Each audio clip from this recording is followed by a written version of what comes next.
मुख्यमंत्री बाजार समिती योजनेअंतर्गत प्रत्येक तालुका स्तरावर नवीन बाजार समिती स्थापन करण्याचा निर्णय राज्य शासनाने घेतलाय।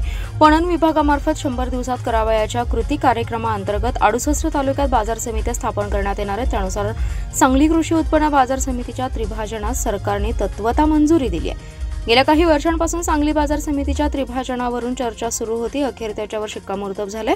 जिल्ह्यात जत, कवठेमहांकाळ आणि कडेगाव तालुक्यात नवीन बाजार समिती सुरू होईल। सहकार आणि पणन विभागाच्या अध्यादेशानुसार आता सांगली कृषी उत्पन्न बाजार समितीचं त्रिभाजन झालं असून मिरजेसाठी सांगली तसेच जत आणि कवठेमहांकाळ अशा 3 बाजार समित्या स्वतंत्रपणे अस्तित्वात येणार आहेत। मिरज तालुक्यातील शेतकरी, सांगली चेंबर ऑफ कॉमर्स तसेच सांगलीच्या वसंतदादा मार्केट यार्डमधील कर्मचारी व व्यापारी यांची अनेक वर्षांपासूनची प्रलंबित मागणी पूर्ण झाली आहे। सांगली कृषी उत्पन्न बाजार समिती फक्त मिरज तालुक्यासाठी स्वतंत्र झाली आहे।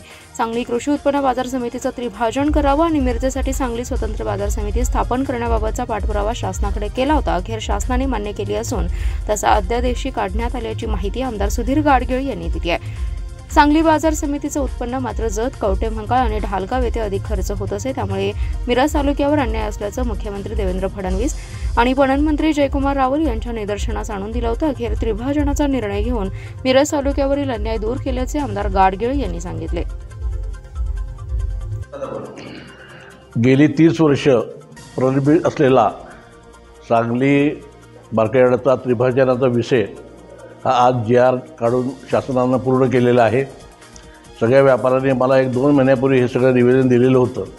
ते आपले राज्याचे आदरणीय मुख्यमंत्री देवेंद्रजी फडणवीस तसेच आमचे मंत्री महोदय जयकुमारजी रावळ यांच्या मागं लागून आपण हा विषय केलेला आहे आणि महाराष्ट्रातल्या एकूण 65 तालुक्यामध्ये हा विषय आज झाल्यामुळं ज्या सांगलीच्या मार्केटच्या व्यापाऱ्यांना खूप मोठा दिलासा मिळालेला आहे।